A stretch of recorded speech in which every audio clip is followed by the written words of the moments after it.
शांति।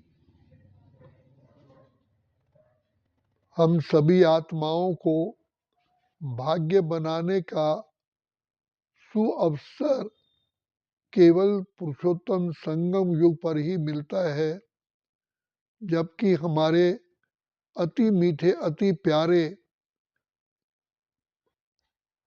दुख हरता सुख करता हमारे प्यारे पिता हमें मिलते हैं। तो बाबा कहते हैं, बच्चे ये पहले आप शूद्र थे, अब ब्राह्मण बने हो। तो ब्राह्मणों के बाप ने ब्राह्मण जीवन में चलने के लिए 4 सब्जेक्ट दिए: ज्ञान, योग, धारणा और सेवा। तो ज्ञान शिव बाबा जो हमें देते हैं वो हर रोज ज्ञान का आत्मिक भोजन के लिए अति आवश्यक है, क्योंकि जैसे शरीर को चलाने के लिए भिन्न भिन्न प्रकार के हमें व्यंजन भोजन का सामान लेना पड़ता है, ऐसे आत्मिक उन्नति के लिए पिता परमात्मा द्वारा शिव बाबा द्वारा सुनाया हुआ ज्ञान हमारे लिए वो भोजन है, जिससे आत्मा में शक्ति आती है। दूसरा, अपने आप को पावन बनाने के लिए और जन्म जन्म के पापों को काटने के लिए, दुख दूर करने के लिए, विकर्मों का विनाश करने के लिए, विकारों से बचने के लिए हमें शिव बाबा की याद अति अति आवश्यक है, जिसको बाबा याद या योग कहते हैं। इससे आत्मा में बल आता है।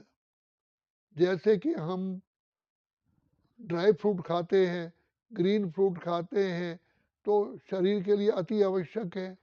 तो ऐसे ही पिता परमात्मा की याद बहुत हमें आवश्यक है। यही सुखदायी है। ये हमें पाप कर्मों से हल्का करती है, हमारे पाप कर्म भस्म होते हैं, आत्मा सत्व प्रधान बनती है, आत्मा में खुशी का झरना फूट निकलता है, आत्मा स्वस्थ हो जाती है। जैसे शरीर स्वस्थ होता है तो कितना मनुष्य आनंदित होता है, ऐसे ही आत्मा के स्वस्थ होने से आत्मा में नेचुरल वे में खुशी मिलती है। जो कहा, खुशियाँ ही खुशियाँ पाएं तेरे प्यार में बाबा, जन्नत हजार पाएं तेरे संसार में बाबा। सदा उमंग उत्साह में रहने के लिए शिव बाबा की याद, मीठी मीठी याद, अपने प्रियतम की याद अति अति आवश्यक है। वैसे भी देखा जाए, जिससे प्यार होता है तो वो उसकी याद अपने आप आती है। तो शिव बाबा से हमें क्यों नहीं प्यार होना चाहिए, जो हमारे जन्म जन्म के पापों को भस्म करने वाला है, दुख दूर करने वाला है, बिगड़ी को बनाने वाला है, कौड़ी से हीरे जैसा बनाने वाला है, हमारी आन और शान के रखैया हैं। तो ऐसे प्यारे पिता को, जो हमारी सारी शक्तियों का, भाग्य का, दुआओं का स्रोत है, ऐसे प्यारे पिता को तो हमें वैसे भी याद करना ही चाहिए। ये तो हमारे लिए अति आवश्यक है। और ये भी कहा जाता है, राम नाम के आलसी भोजन के होशियार, तुलसी ऐसे जीव को बार बार धिक्कार। अरे हम परम पिता परमात्मा के कितने कृतज्ञ हैं। वैसे तो देखा जाए, बाप हमें बिना किसी मेहनत के प्राप्ति कराते हैं, लेकिन हमारे जो पिछले जन्म के पाप कर्म हैं वो दीवार बन के आते हैं। तो बाबा कहते हैं, बच्चे इस दीवार को तुम्हें खुद ही दूर करना होगा, दीवार को गिराना होगा। तो वो होता है बाबा की प्रिय याद से। तीसरा है धारणा। जब हम बाबा को याद करते हैं, गुणों ज्ञान को सुनते हैं, तो हमारे अंदर अपने आप ही चरित्रवान बनते हैं। हमारे अंदर दैवी गुण आते हैं: अंतर्मुखता, गंभीरता, सहनशीलता, नम्रता, पवित्रता, सत्यता, दिव्यता, एक रस अवस्था, निरअहकारता, ये सारे दिव्य गुण हमें हमारे प्रकट होते हैं। जैसे पेड़ पर फूल निकलते हैं समय पर और वो फूल सुगंध भी देते हैं, ऐसे ही जब हम ज्ञान बाबा का सुनते हैं, शिव बाबा को याद करते हैं, तो ये जो दिव्य गुण हैं ये फूल की तरह हमारे अंदर अपने आप प्रकट होते हैं, क्योंकि अनादिकाल से हम गुण मूर्त थे, शांत स्वरूप थे, प्रेम स्वरूप थे, दिव्य गुणधारी थे। तो वो गुण हमारे फिर प्रकट होते हैं। और उसके बाद बाबा कहते हैं कि क्योंकि कई जन्म हमने लिए हैं, तो हमें कई आत्माओं का कर्जा देना है। तो कर्जा दे चुकतू करने के लिए बाबा कहते हैं ये ईश्वरीय सेवा करो, उनको ईश्वरीय ज्ञान दो। कईयों का हमने कोई कर्जा ले रखा है, तो दे दान तो छूटे ग्रहण, तो ज्ञान रत्नों का दान दो। दूसरा, आत्माओं की सेवा करेंगे तो वहाँ से दुआएं मिलती हैं।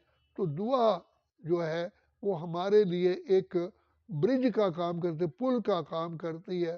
तो बाबा कहते हैं अपनी ब्राह्मण जीवन को सर्वोत्तम बनाने के लिए ये 4 सब्जेक्ट अति अति आवश्यक है। और इससे ब्राह्मण जीवन में उमंग उत्साह भरपूर रहता है। तो जैसे वृक्ष को पानी, खाद, हवा, सूर्य की धूप समय प्रति समय मिलती है, तो वृक्ष फलता है। हमारी जीवन, हमारी ब्राह्मण जीवन के लिए भी ज्ञान, योग, धारणा और ये सेवा अति आवश्यक है। जब हम सेवा करते हैं तो पिता परमात्मा की याद में रह कर के ही जब सेवा करते, परमात्मा का, शिव बाबा का परिचय देते हैं, तो बाबा की याद भी उसमें समाई हुई है। फिर उसमें हमारे दैवी गुण भी छलकते हैं, क्योंकि हम जब दूसरों को ज्ञान सुना रहे हैं, तो जब तक ज्ञान की, गुणों की धारणा हमारे में नहीं होगी, तो दूसरे को ज्ञान सुनाने का उस पर असर भी नहीं पड़ता है। तो ऑटोमेटिकली हमारा ध्यान, अटेंशन जाता है कि हम ज्ञान मूर्त, गुण मूर्त, धारणा मूर्त बनते हैं। और फिर इसमें तपस्या भी चाहिए, क्योंकि शिव बाबा की याद में जब हम तपस्या करते हैं तो त्याग आता है। तो क्योंकि त्याग से ही तो हम सेवा कर पाएंगे। जब तक त्याग नहीं होगा तो सेवा हो ही नहीं सकती। समय का त्याग, अपने गुणों का द्वारा आत्मा दूसरों को समय देती है, शक्तियाँ देती है। तो बाप कहते हैं बच्चे तुम्हें अपने लिए जिए तो क्या जिए, समय संसार के लिए जीना है। और ये सबसे बड़ी बात होती है। प्रकृति भी हमें शिक्षा देती है। वृक्ष अपना फल नहीं खाते, नदियाँ अपना पानी नहीं पीती, गौएं अपना दूध नहीं पीती हैं। इसी प्रकार जो श्रेष्ठ व्यक्ति है, जो पिता परमात्मा की संतान है, वो केवल अपने लिए नहीं जीते हैं, सारे संसार का भला करते हैं। तो भला करने से अपने आप ही भला होता है। और ये कहावत है कि दूसरों का दुखड़ा दूर करने वाले तेरे दुख दूर करेंगे राम। तो पिता परमात्मा हमें कहते हैं कि बच्चे दूसरों का दुखड़ा दूर होगा ज्ञान और योग से। उन आत्माओं का दीप जलाओ, वो बेचारे अंधकार में हैं, ठोकरे खा रहे हैं, तो उन्हें पिता परमात्मा की स्मृति दिला करके उनका भी नाता पिता परमात्मा से जोड़ोगे, तो वो आत्मा सदा काल के लिए भरपूर हो जाएगी, दुआओं से भरपूर होगी और आपको अनगिनत दुआएं देगी, क्योंकि आपने उसको पिता परमात्मा की गोद में बिठा दिया। इसलिए कहा कि दीप से दीप जलाते चलो, प्रेम की गंगा बहाते चलो।